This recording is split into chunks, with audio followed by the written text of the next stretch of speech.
today bese la abadayisi bamaphenefa la namaduku badayisa amaphenefa namaduku. La i-issue ekhona ukuthi njengamanje abantu bokufika sekuyibona manje sebethatha umsebenzi wabo njoba bona ngokwemali bethi akube khona bedayisa amaphenefa ngo-150 abokufika sebewadayisa ngo-80 rand. So now into esihlangeneke today ukuthi sizothi make sure ukuthi yonke lento iyaphela ngoba ekugcineni abantu bakithi abasenawo umsebenzi ke usuthathwe abantu bokufika bayakhala ke ngokuthi noma bona benama permits kodwa at the end of the day amaphoyisa agcina ekwazi ukuthatha ingalo yawo ayi-extende kubantu bokufika kube yibona ababukela imali. Yeah.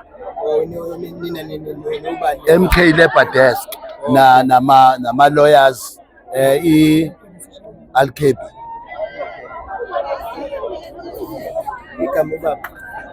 Bishop Ngcobo, Bishop JP Ngcobo.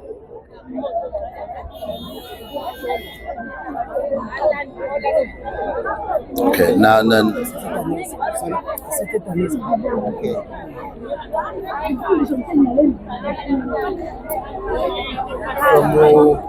social movement. Yes. Okay, ushezi. Bese ushezi. Babone khangana abantu jasithola ukuthi kwenzakala bese ngibuse report. Okay. Awushezi iphumile inemthetho kodwa ikhona ecommunicate.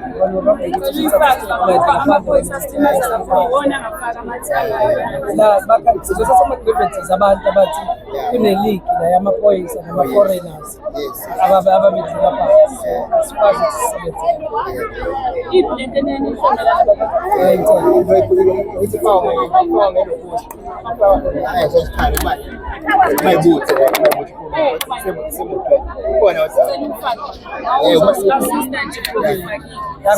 Ngafuna sazidila nobani.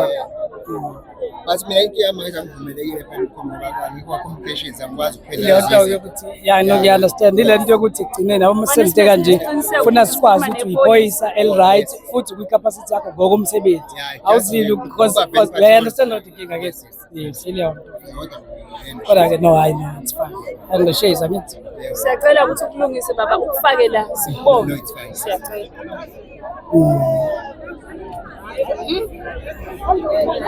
Noma futhi nokuraythi okay nosibonga.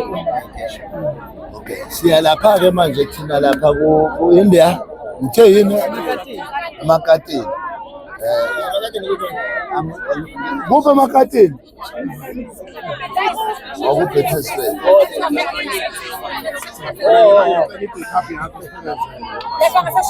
hayi